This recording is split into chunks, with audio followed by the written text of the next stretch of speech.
Bonjour, bienvenue à tous sur Évanence littéraire, une page sur Facebook depuis janvier 2017, mais également un site internet depuis fin mars 2024. Je suis Évangéline Brunois, j'ai rédigé plus de 1300 chroniques. Cela représente environ 750 auteurs, je ne sais pas combien de maisons d'édition, mais je vais profiter de l'occasion qui m'est donnée aujourd'hui pour les remercier toutes et tous pour la confiance renouvelée pendant toutes ces années. Je vais vous lire une chronique que j'ai rédigée le 25 mars 2024 concernant une dernière danse de Victoria Hislop, parue le 7 mai 2014 aux éditions Les Escales, 464 pages,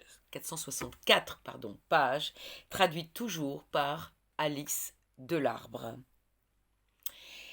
Pour une fois, Victoria Hislop ne consacre pas un de ses romans à l'histoire de la Grèce, mais à celle de l'Espagne, de la période pré-franquiste au début du XXIe siècle. Le scénario est toujours plus ou moins le même, le thème également, et pourtant, je me suis laissée totalement attraper et tenue par ce récit, s'attachant à nous faire comprendre les 3 ans de guerre civile qui ont marqué le début de la dictature par le biais de 6 membres d'une même famille. Le talent de narratrice de cette autrice est incroyable, sa précision historique sidérante, elle réussit à clarifier des situations qui furent complexes, à nous emmener dans plusieurs directions sans que l'on soit perdu, à nous donner une vaste vision d'ensemble sans nous faire perdre de vue les cas particuliers. Ce roman historique est foisonnant, riche, bluffant, étourdissant et crève-cœur. Toujours, l'écrivaine dénonce l'absurdité de la guerre et redonne vie à des populations rendues invisibles, réduites à des nombres et statistiques dans les manuels scolaires. Emportée par la tempête qui balaie sur son passage, comment Concha, Paolo et leurs 4 enfants vont-ils survivre au raz-de-marée provoqué par la prise de pouvoir de Franco? Le couple propriétaire d'un café El Barril à Grenade se sont réjouis de l'arrivée des socialistes au pouvoir. Enfin, les plus modestes citoyens pouvaient espérer en l'avenir.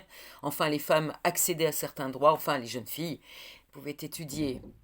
Pour Mercedes, passionnée de danse et de flamenco, s'instruire est cependant secondaire. Antonio, l'aîné, Emilio, aidant au bar, et Ignacio, rêvant de devenir toreador, s'opposent constamment sur tout et en particulier sur la politique.